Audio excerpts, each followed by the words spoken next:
نبی علیہ السلام نے فرمایا کہ ابو ذر وہ احد پہاڑ دیکھ رہے ہو؟ تو کہتے ہیں میں نے احد پہاڑ کی طرف دیکھا اور میں یہ سوچ رہا تھا کہ ابھی مجھے آپ کسی کام کے سلسلے میں وہاں بھیجیں گے، دن کا وقت تھا، تو میں اپنے ذہن میں یہ اندازہ لگانا شروع کر دیا کہ کوئی کام بتائیں گے تو میں یہ پہنچ کے واپس کتنی دیر میں آؤں گا.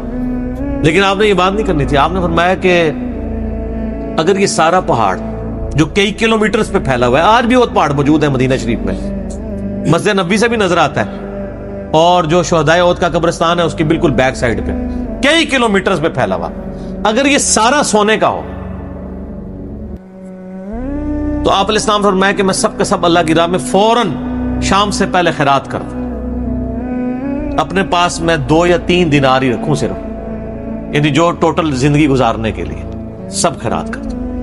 اب مجھے بتائیں، جن لوگوں نے، یہ بزرگ غفاری راوی، جن لوگوں نے یہ حدیثیں حضور سے سنی بھی تھی، جب وہ یہ دیکھتے تھے کہ رومن اور پرشین امپائر کے گرنے کے بعد جب مسلمانوں کے پاس خزانے آئے ہیں اور حضرت عثمان کے دور میں لوگوں کے لاکھوں روپے آج کے وظیفے لگ گئے ہیں گھر بیٹھے، وہ بھی انہی عیاشیوں میں پڑ گئے ہیں، تو ان کو یہ چیزیں ہضم نہیں ہوتی تھی. تو یہ شام ہجرت کر گئے تھے. نبی علیہ السلام نے پہلے ہی کہا تھا، المستدرک الحاکم میں تو ڈیٹیل موجود ہے. یہاں پہ میں آپ کو ضمن بتا دوں، اکثر لوگ صحابہ کرام کے حالات و واقعات کے بارے میں پوچھتے ہیں، مطلب پوری زندگیاں لگ جائیں تو وہ واقعات بیان کرتا رہے انسان، ختم نہیں ہوتے.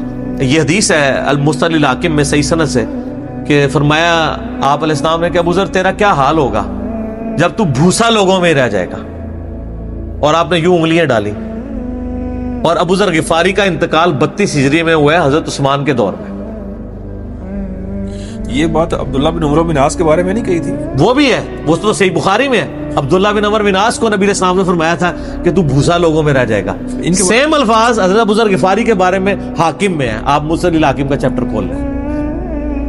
وہ تو یزید کے دور تک گئے تھے نا، یہ حضرت عثمان غنی کے دور میں فوت ہوئے. انہیں حضرت عثمان غنی برے نہیں تھے نعوذ باللہ، یعنی ان کے دور میں عیاشی کا لیول لوگوں کا یہ ہو گیا تھا. تو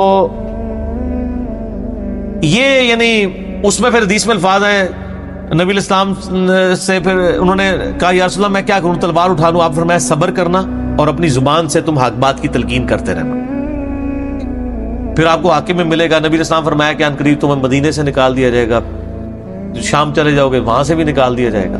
اور سارے ایک بڑی دردناک حدیث ابو ذر غفاری کے بارے میں، وہ حاکم میں ہی ہے، المستدرک الحاکم میں.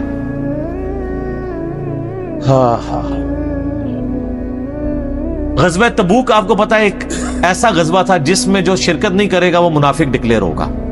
قرآن میں